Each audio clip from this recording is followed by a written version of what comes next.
You are the wife of a Roman senator. The day begins quietly. Your husband is speaking at the forum. The children are studying with their tutors in the garden. The scent of the supper you're planning hangs in the air. Everything feels ordinary until imperial guards appear at your door. They haven't come with a warrant. No crime has been committed. Their presence means something else entirely. They are here because the Empress herself has demanded your service. You do not yet know that this evening will break your marriage, stain your family's name, and turn you into the plaything of the most powerful woman in the world of that time. For her, it is just another Tuesday night. For you, it is the beginning of a nightmare. This is where the story of Valeria Messalina begins. Young, dazzling, standing beside Claudius, a woman who for 7 years co-ruled an empire of more than 60 million souls. The histories remember her as the wife who gave Roman air and steadied the state after Caligula's murder. But behind marble columns and gilded ceremony, something far darker took root. Something you won't find in school books.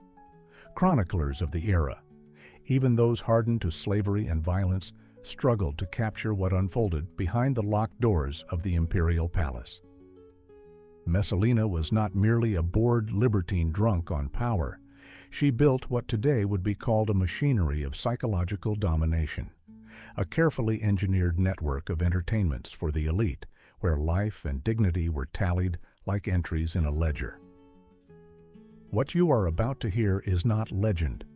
2,000 years of surviving sources, court records, bureaucratic letters, the accounts of Tacitus and Pliny paint a picture of crimes rooted in the heart of the empire. For nearly a decade in the center of Rome, a deliberate system of humiliation targeted not nameless slaves, but the wives and daughters of its most powerful families. Messalina turned their bodies into instruments of political control. Imagine your quiet life in a villa. One day, imperial envoys arrive at your gate with a so-called recruitment letter. It is no accident. They know everything: your husband's patrons, how he earned his office, his standing in the Senate.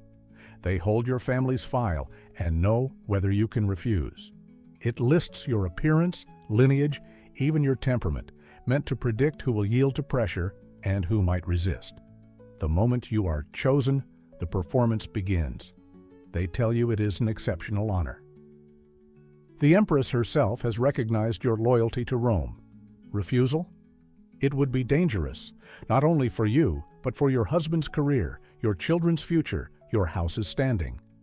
The imperial palace, the empire's very heart, was remade into a hidden brothel, not for the rabble, not for enslaved women, but for high-born ladies, wives of senators, daughters of consuls, Rome's elite.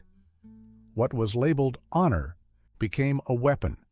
Cross the threshold, and everything that made you yourself is stripped away: your name, your status, your privacy. Only one title remains: an imperial asset. These women were supplied to wealthy merchants, generals, foreign envoys, and ambitious politicians.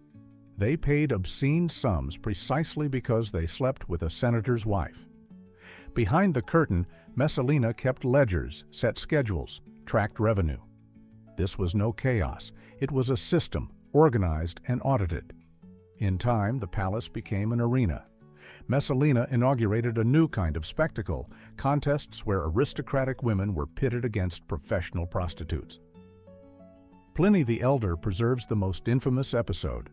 The Empress challenged the celebrated courtesan Sylla to see who could take more partners in a single day. After 25 encounters, Messalina prevailed. 25 in one day before spectators who applauded as if at a gladiatorial match. Where once men debated the fate of the state, crowds now watched women's humiliation for sport. Yet the keenest blade was how exploitation hardened into policy. The Empress treated her women like diplomatic gifts. Kings and governors visiting Rome were granted access to noble ladies as a sign of imperial favor. But the smile hid a snare.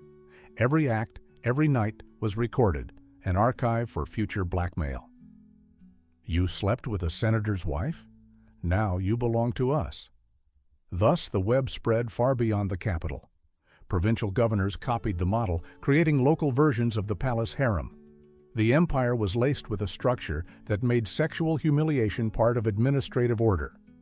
Worst of all was not the violation of bodies, but the unmaking of identity. One day you are a mother, a wife, a woman with a name. The next, a number in a registry. Roman law deepened the tragedy. Husbands could not reclaim their honor once their wives were defiled, even at imperial command. Families fractured, children inherited shame. Girls grew up knowing their bodies might be called to serve the state. Boys learned that submission to power was the only path to survive. Some women ended their lives when their service ended. Others faded from sight, faces hidden from the world. And Messalina? She grew still stronger, ringed with wealth and flattery.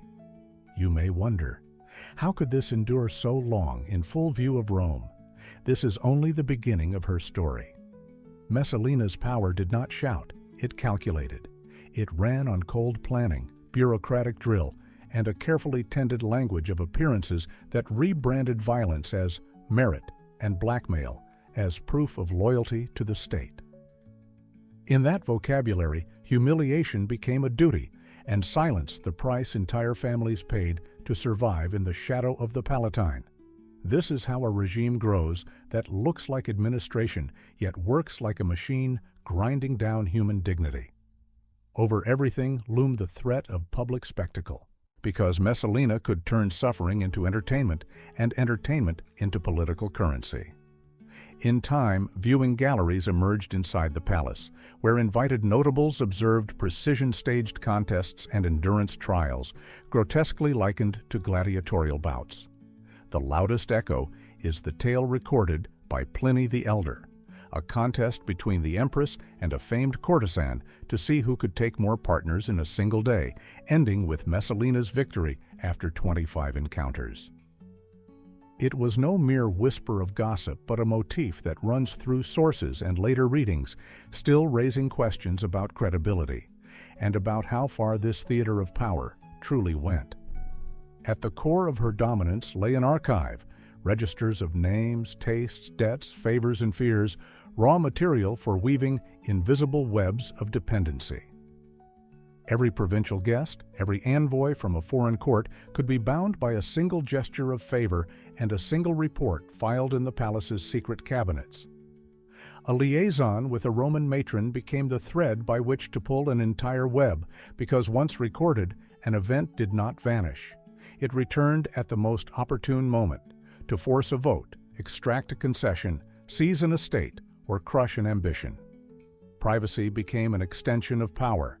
Diplomacy, a cold craft of orchestrated compromise. If someone slipped the net, other methods surfaced, those that reveal the court of Claudius at its truest, susceptible to omens and steered by the whispers of those nearest the bedchamber. Recall the fall of Appius Silanus, a staged mourning, a sudden alarm about a sinister dream, and then a surprising coincidence: the empress claimed to see the same vision on subsequent nights. When the target appeared at the appointed hour, the prophecy was confirmed, and a verdict swiftly followed, which the emperor next day presented to the Senate as vigilance by those closest to him. In such a palace, a dream could become evidence, a suggestion hard fact. This was no isolated episode. Many accusations, trials, and confiscations exploited a human urge to find signs where there is only fear and prompting. Entangled in such narratives, the emperor could, with a nod, shatter a man's career, life, and fortune, while those whispering in his ear set the stage so that everything looked like historical necessity. Messalina did not need to raise her voice. She arranged actors and props, a secretary, the guard, a terrified petitioner, and a chance coincidence at dawn. Where dreams and omens failed, the law served private appetites. The most notorious case was that of Valerius Asiaticus, owner of the coveted gardens of Lucullus. Sources describe a palace trial conducted not under the Senate's majesty, but in the imperial bedchamber, with Messalina pulling strings from the side until the sentence opened the way to seize the prized estate. Tacitus and others preserve how far intimacy, politics, and property could merge when power no longer recognized the boundary between private whim and public decree. Confiscations after treason verdicts paid twice, an enemy removed, a treasury enriched, especially for those on the right side. Over the years, property shifted hands in the quiet of palace corridors, and their new masters owed fortunes less to prudent investments than to fluency in the arts of court intrigue. Here, political calculus and plain greed fused into a single conveyor belt of wealth, driven by rumor elevated to the rank of edict. Meanwhile, the empire learned this new grammar of power. Governors in the provinces, impressed by the palace machine, copied its parts. Discreet registers, hospitality salons veined with coercion, channels of influence built on shame and the need for silence. Thus, a capital invention became general practice, folded into administrative rhythm. Forms, inspections, decrees that sounded dry yet reached into the most intimate parts of life. The deepest wound does not bleed at once. It becomes a scar carried by families for generations. Children stripped of a language to speak of their mothers. Young men whose advancement required complicity in someone else's silence. Girls who learned too early that a body could be summoned like paperwork. This quiet mechanism endures because it needs no guards, only shame, which polices itself and holds the order more firmly than soldiers at a gate. It is tempting to settle for easy labels, condemnation, sensation, moral outrage. Yet ancient testimony invites another reading, a study of how institutions, language, and daily habits turn exceptions into norms. That is what makes Messalina's story difficult and current. It is not about one person alone, but about a system that lets evil go unnoticed because it is convenient, profitable, and dressed in ceremony. From such a system grows the confidence that hastens ruin. The shadow of pride lengthens with every seized garden, every choreographed acquittal, every act of rebranding violence as honor. When boundaries burst under the pressure of impunity, when the court becomes a stage where no role needs hiding, the moment arrives when the spectacle betrays itself. Our story moves inexorably toward that moment. Everything began to fracture the moment pride outgrew the palace walls. When the emperor left the city, Messalina did the unthinkable. She staged a public wedding to her lover, Gaius Silius, with full ceremony, witnesses, and fanfare, as if she were a free woman, not the wife of Rome's ruler. For her, it was a show of strength and untouchability. For everyone else, a signal that the game would now be played without masks or euphemisms. The wedding became a carnival of cruelty. The victims of her system were made to entertain the guests, as if one evening could sum up years of humiliation and seal them as the new normal. The news reached the emperor quickly, but it was not his hand that moved first. The palace faction understood that only an immediate blow could save their positions. Before Messalina could undo a single knot, armed men were sent to cut short the performance and end it with a brutal finale. Neither pleas nor private appeals nor old networks of influence availed her. On that day, the finely tuned theater of suggestion, ledgers, and whispers collided with the blunt logic of power, which sensed that the balance had finally tipped from reward to risk. Her final hours played out in the gardens of Lucullus, a symbolic stage seized earlier through palace intrigue and confiscation. There, away from the crowd but under the eyes of the emperor's loyal men, Messalina was driven to a choice Romans considered a last vestige of honor. She was to take her own life. She could not. When her hand faltered on the blade, another finished the task, without ceremony, without witnesses who might feed the city with a fresh round of rumor. The fate of the woman who had choreographed others' disgrace for years was sealed in silence. Court life resumed its usual rhythm with unnerving speed. Councils spoke of order, necessity, and proportionate punishment, as if the matter were not a person but a faulty part to be replaced. Soon after, Messalina's memory was formally erased, her name condemned to oblivion, her images removed, her papers arranged so that only a convenient trace remained. The ritual was as old as Rome and as effective as the victors required.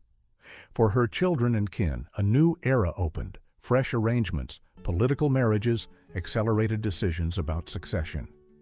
On the horizon, an heir from a different branch came into view, and the promises of yesterday found new recipients. Such is power once the wheel of fortune gathers speed. What seemed obvious yesterday becomes today's embarrassment and tomorrow's marginal note. Compassion has no place in the protocol. If there is a lesson here, it resists an easy moral. This is a story about how language can dress violence as honor, how bureaucracy can turn shame into paperwork, and paperwork into chains of dependency that bind a city and its provinces. First comes the euphemism, then the form, and at last the custom, and suddenly no one asks why, but under which paragraph. In that sense, Messalina was not a lone monster, but a creation of an age that perfected the art of naming things as something other than what they were. And there remains the memory of those whose names never made it onto stone tablets. Wives, daughters, mothers, women who overnight became assets and proofs of loyalty. Their fates rarely entered the annals or courtroom speeches because shame keeps its silence better than the strictest censor. Yet the strength of that regime stood on their backs, on fear of exclusion, on the habit of silence, on the belief that against an empire, private life has no worth.